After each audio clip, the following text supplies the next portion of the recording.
Free speech is under attack on school campuses yet again, the AP reports.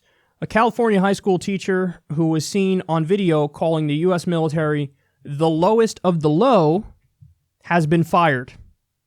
A California school board has voted to fire Gregory Salcido. He called the U.S. military the lowest of the low and urged a student in a Marine Corps shirt to not join the service. And this was in the El Rancho Unified School District. So, listen, up front, let me just say, on the substance, I don't agree with him. I've often said my anger is directed at the policy makers, not the people who are honestly, in many cases, just trying to climb up that economic ladder and have some more opportunity, and they figure going to the military will give them that opportunity. So I'm not mad at the soldiers. I'm mad at the policy makers, the politicians, the military-industrial complex, and the corruption. So I don't agree with this guy.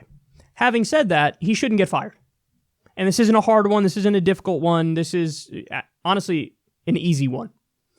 And yet again, I'll make the same point. You go ahead and tell me how many of the fake right-wing free speech warriors are talking about this story. Answer, none. Because they only talk about free speech when it's an issue they agree with. Oh man, somebody who I agree with is being censored or deplatformed. I am outraged. Yeah, fucking impressive. Wow, you agree with somebody and they're shut down, so you're standing up for them. Really impressive that you're, fighting for somebody you agree with. The real test of your principles is, are you going to stand up and fight when you don't agree with them?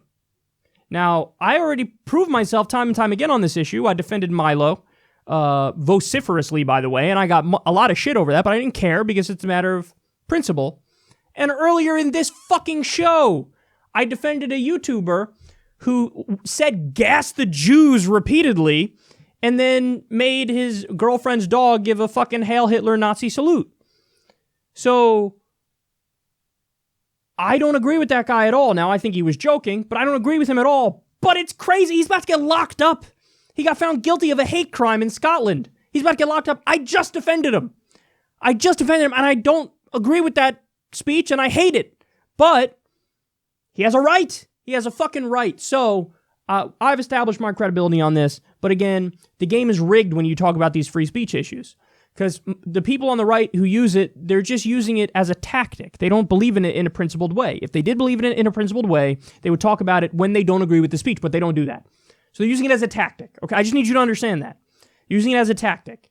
And oftentimes what happens is guys like Richard Spencer, they'll say things that are odious and talk about how we should have a white ethno-state and minorities are inferior and we should separate the races and all that stuff. And then when you say, I don't agree with that, they go, oh, you don't believe in free speech. Wait, what? No, it just said I don't agree with the substance of what you're saying. Fine, I guess you don't believe in free speech. Now, Richard Spencer, the story just came out and we spoke about it. He's a hypocrite because he was determining which news organizations and which reporters to ban from his speeches. So I guess his belief in free speech, which, by the way, he sued over at one point and said, I think it was Michigan State University, needs to let me speak. And then they're like, okay, dude, we'll let you speak. But then he turns around and bans reporters from coming to his event. So apparently you only believe in free speech when it goes in one direction. When you have the media and they have the right to cover what they want to fucking cover, and they're trying to look at your speech, you go, no, not if you've covered me unfavorably. So all of a sudden, you're the fucking precious snowflake. They use it as a tactic. They don't believe in it in a principled way. If they do believe in it in a principled way, I give them credit. But they don't. And that's why, the ACLU is the most principled organization on this front. And they've literally defended hate mongers. Go look at the Skokie case. Go look at what happened in the Skokie case. They just fucking signed on to a lawsuit that helps Milo Yiannopoulos. And this is from, maybe a year ago or so. So this will not make as big of a splash, but it should. And I wish everybody on the left would stand up and go, no, fucking protect this guy's right. I wish they'd do that. And I wish they'd defend it on free speech grounds. Because again, I don't agree with the substance. I save my anger for the politicians and the military-industrial complex and the corruption. I think these are, pawns in the grand scheme of things. But this should be a big story, that somebody's losing their job for giving an opinion. That's one of the things that people say they're against, but I hear fucking crickets now that it's actually happening.